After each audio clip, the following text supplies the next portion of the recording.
Bhagavad Gita is a book of mankind's collected experience of and answers to life's most basic questions. Who I am, from where do I come, what is my purpose and destiny, and most practically, how do I find happiness? These podcasts originate in the lectures of Neil Bhatt, a disciple of Swami Chinmayananda.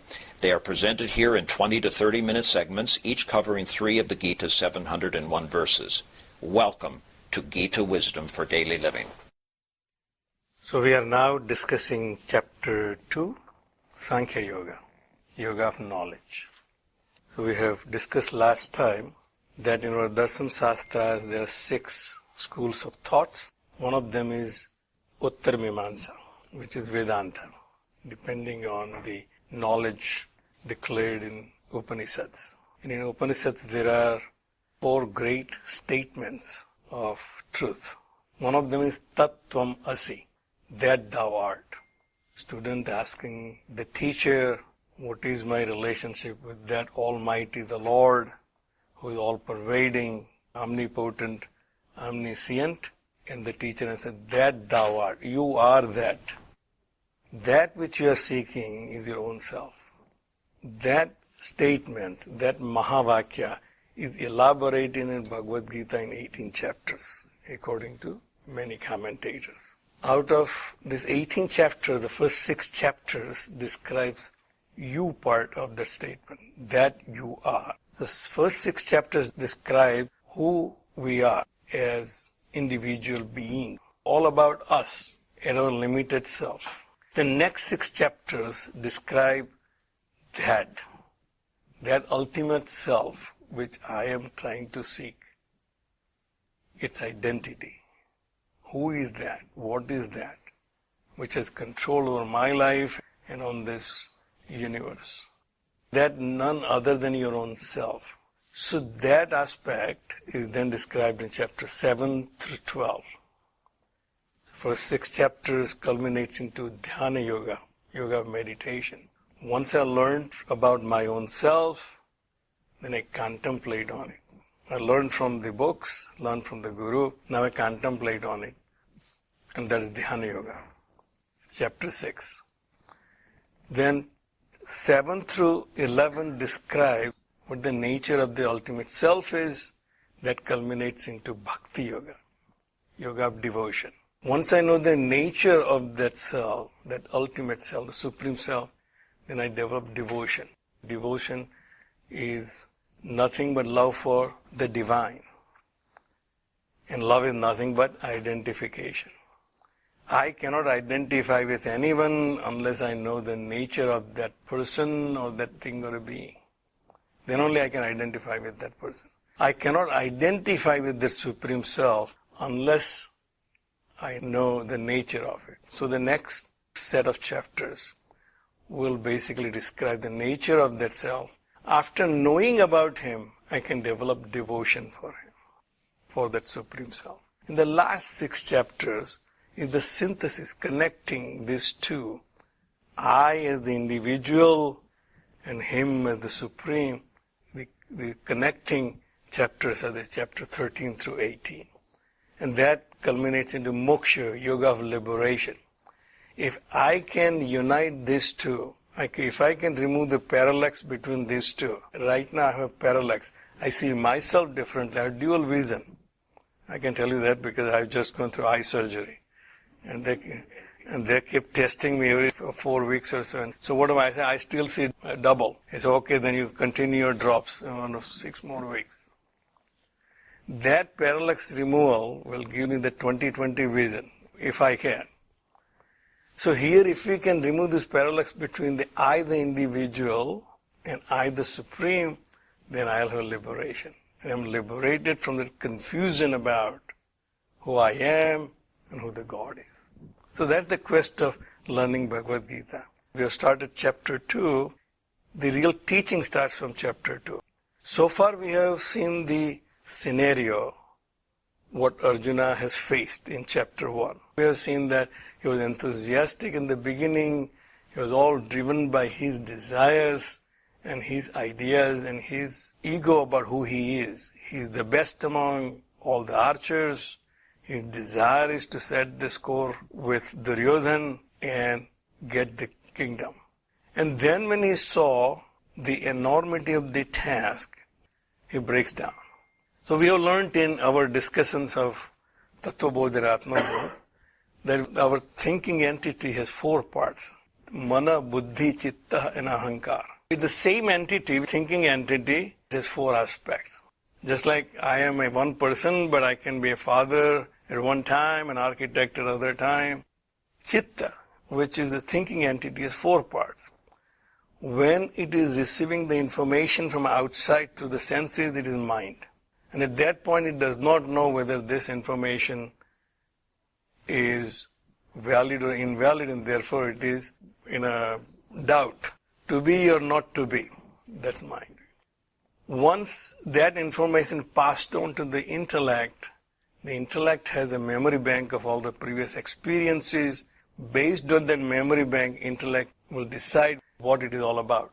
When I look at outside, and it was sunny outside, I know I do not need to carry umbrella. That decision came from my intellect. Because it is sunny outside, that one is not raining and I don't need umbrella. Very clear, intellect is decisive. So the intellect is the decision maker. When I am facing any situation, it has to decide what to do. Intellect is the decision maker. Ahankar is the one who says, I am thinking and I am deciding.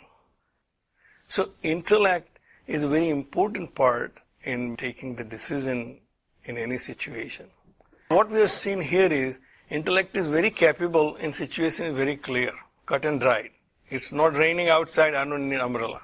It's not really a huge decision to take. But when I face a situation which is not clear, reaching a fork on our path, we are going someplace on an unknown territory, and we just a direction, just continue on 695 and you'll reach there. Well, you get somewhere and there's a fork and there are no clear signs which way is 695. That's where the decision becomes complicated. Now, intellect does not have a real guidance because it did not account for. That experience it did not have. All the study which I have done where I'm going, it did not say there was a fork in your road. Once we face that situation, more we try to figure out ourselves, more we get into trouble. At that point, the wise person will do one thing. He will stop and say, let me ask direction from somebody. Somebody who knows which way is 695. And then if I find a right guru, he will tell me which way to go. And if I follow that path, then I'll reach my destination. But if I doubt him also, he said he didn't look right. Maybe he's trying to distract me, so I'm going to take other route. That means I asked the direction, but I did not have faith in him. So such situation tells us that when I face a fork in the road in my life, I have to find a right guru. And then surrender to him completely. And then get the guidance. Now, once I get the guidance, I have to follow it if I want to get the right outcome. So Arjuna is at that point. So last time we have seen that after even concluding all his arguments in chapter 1 about why he does not want to fight, he put a normal argument that they are my cousins and my teachers, I shouldn't be killing them. And then he puts a larger argument saying, not only that my family will be suffering, but I'll be destroying the whole society by doing so, by having this war. And he obviously wanted validation for Krishna. When he didn't hear anything, he just sat down in his chariot. And then the first 5 verses we have seen, he continues the argument saying, I have decided I'm not fighting. And therefore I'm telling you that Gurun ahatvahi mahanubhavan Sreyo bhoktum bheksham api ihaloke. He wanted to convey to Krishna how firm he is in his decision not to fight this war. That I would rather live a life of a beggar than killing my very noble teachers. Atva artha kamastu gurun ihaiva bhunjiya bhogan rudir pradigdan. If I kill my teachers, prompted by my desire to get wealth and the kingdom, then that wealth and the kingdom will come tainted with their blood. So I am completely determined not to fight. But na cha etad vidmaha katrat naha gariyaha yadva jayema yadivano jayayuhu. He tells Krishna that even though I am convinced, but it's not coming from my firm intellect. This is not a clear decision where I have no doubt that I don't need to take umbrella because it's sunny outside. It's cloudy, looks like it may rain. I'm not taking umbrella, but I'm not sure whether it's going to rain or not. So he's basically in the same situation. I do not know what is good for us. Na cha etat vidmaha katrat naha gariyaha yada jayema yadiva naha jayayuhu. Is it good for us to conquer them or run away and let them conquer us? I have not come to that conclusion. But I'm still not ready to fight because I don't want to kill my teachers. Yaneva hatva na jiji visamahate avasthitaha pramukhe dhartra rashtraha. After killing those cousins of mine, I do not want to leave, or we do not want to leave after going through the act of killing our own relatives and cousins. Those Dhartarashtra, those cousins are standing right in front of me. They are ready to do so. Even though we do not want to leave after killing them, they are standing right in front of me. What am I supposed to do? So the next verse, which is very important, it says, Karpanya dosa upahat svabhavaha. Now he's describing his situation. So he wants to make sure that Krishna understands that he's not taking this decision with a firm intellect, the grasp of the situation. My intellect is not available to me. I'm gauging my situation. So as we have discussed before, that when our thinking entity is overwhelmed by information, the intellect actually shuts down. So when we're angry, it has an overload of emotions and therefore intellect shuts down. So their memory bank is not available to us to guide us. It's like a safety mechanism. When there's overload of electricity, the breaker will trip off. At that time, electricity is not available. Even though I need it badly because my computer, I was running something, I said no, but not available because electricity overloaded. So here the situation, the enormity of the situation has blocked his normal intellect. And therefore, I can't decide. Normally, I would have decided clearly whether it is right or not to fight or not to fight, and how to win. But in this situation, I'm not sure whether they win will be good or if we win will be good. My nature, karpanya dosa upahat svabhavaha, my normal nature, that I'm a pretty confident person. I can take this. I'm very educated, I'm very disciplined, and my intellect tells me what to do. That's my nature, the svabhava. With karpanya dosa, it is now has defect. Dosha, defect. Of pity, overwhelmed by pity. That I have now become an object of pity. That I can take the decision myself. Pruchhami tvam dharma asammudha chetaha. Now I'm asking you, the one who does not know what is right and what is wrong. What is my duty right now? Dharma asammudha chetaha. My entire life is driven by my thinking entity, intellect. That tells me every morning what to do when I get up. This is the time you have to go and brush your teeth, then take bath, and then get ready and go to office. But if I get confused and say, okay, what is first? Go to office first and then come and do that, because intellect is not available to me. They said, Pruchhami tvam dharma asammudha chetaha.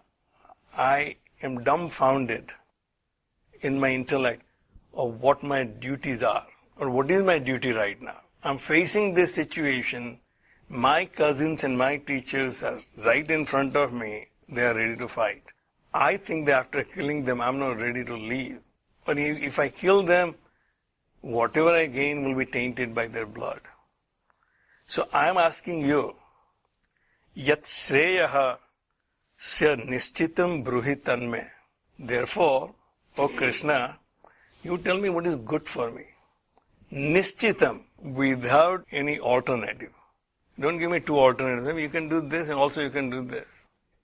Should I go to Hawaii or should I go to Bahamas? Hawaii is a better choice. See, nishchitam.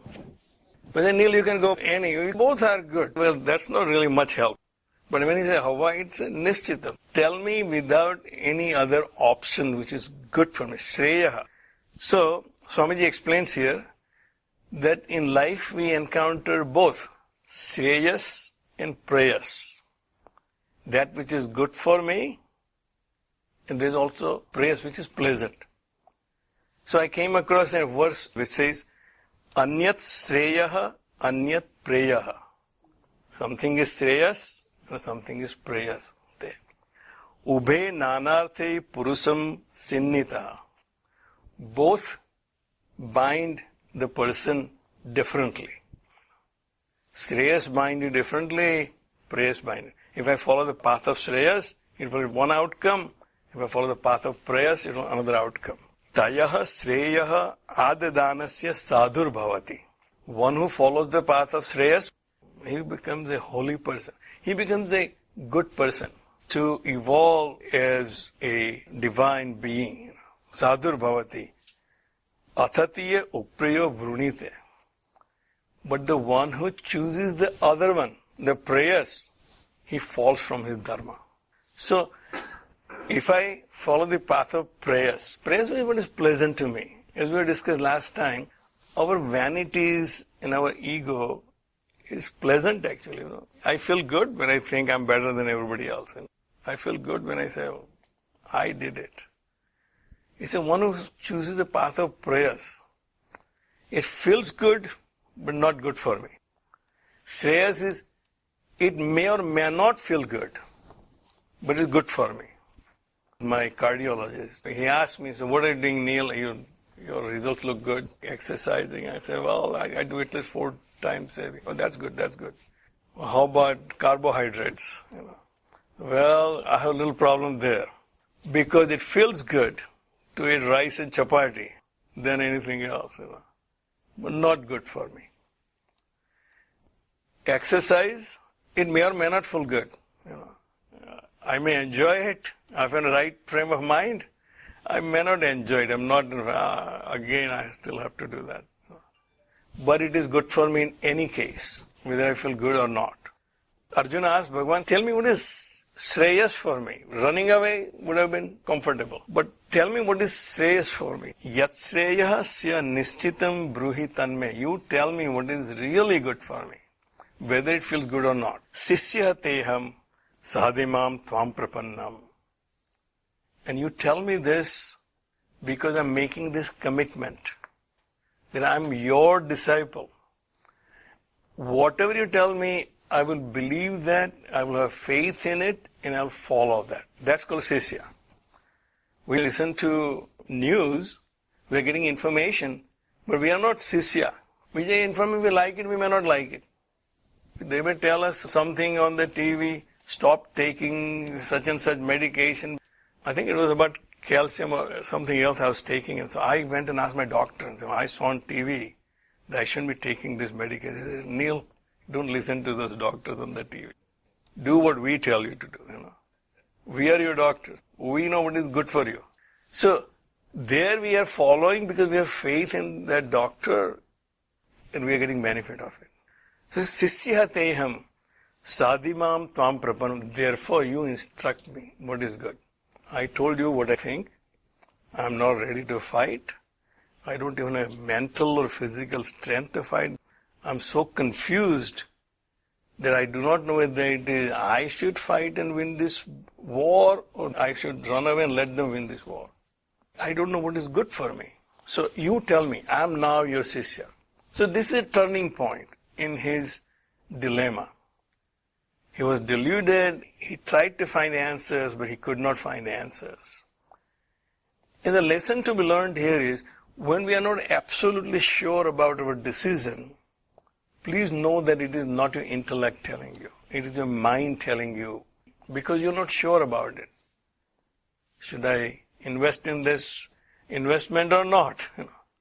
If you're absolutely sure, then it's your intellect telling you. Last time I did this way, put in 401k is a good idea. Everybody told me.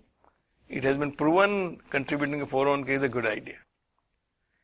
But investing in real estate, I'm not sure. Last time I lost tons of money.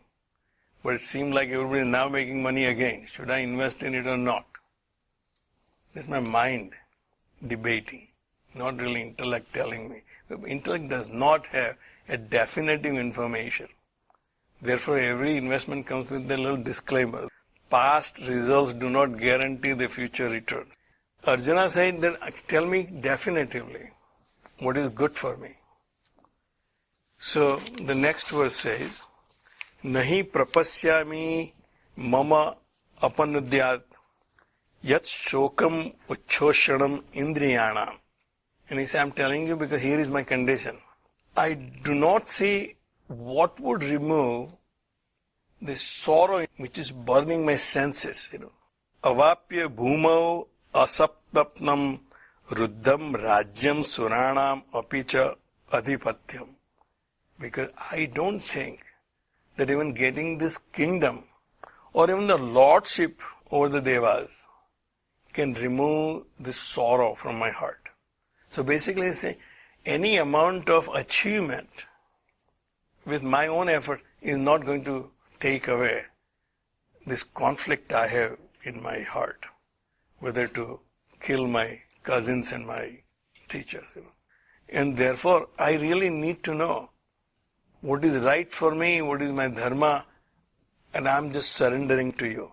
I'm not going to rely on my intellect or my mind. You tell me and I'll follow. Sanjaya watches. The next two verses is Sanjaya reporting back to Dhritarashtra, saying this is where Arjuna stopped.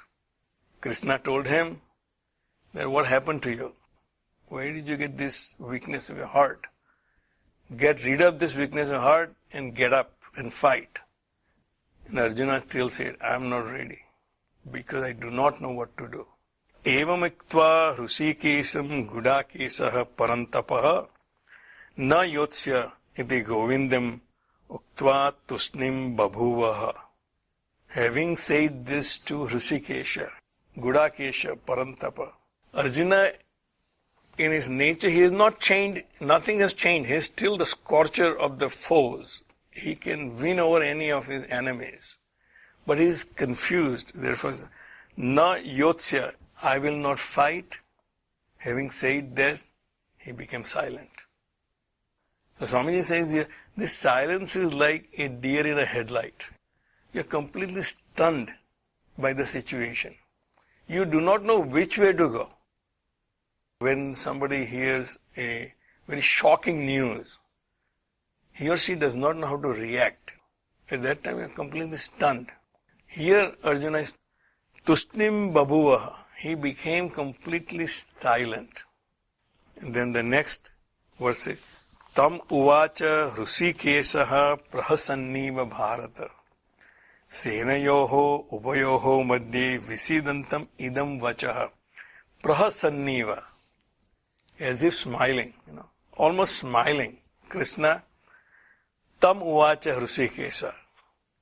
To him who is visidantam idam, senayoho ubayoho madhye. One who is completely dejected and despondent between these two armies, Hrushikesha, the Lord of the senses, if you want to take that meaning here, the Lord himself, as if smiling, that now I know that you are in a right frame of mind to take guidance. Previous time you said, I'm not fighting because I'm saving the society. So he used very harsh word. How did you become this? What have you been thinking? Get up and fight. Those were pretty harsh words, but didn't work. And Krishna knew that he needs a shock treatment first. And once he is in a right frame of mind, I can tell him what is right. So therefore, smiling, Krishna said thus to the one who is completely dejected, located between the two armies. With that, we'll stop here. Om Sarve Bhavantu Sukhina Sarve Santu Niramayaha Sarve Bhadrani Pashyantu Ma Kaschid Dukkha Bhag Bhavet. Om Shanti Shanti Shanti. Harihi Om. Shri Gurubhyo Namaha. Harihi Om.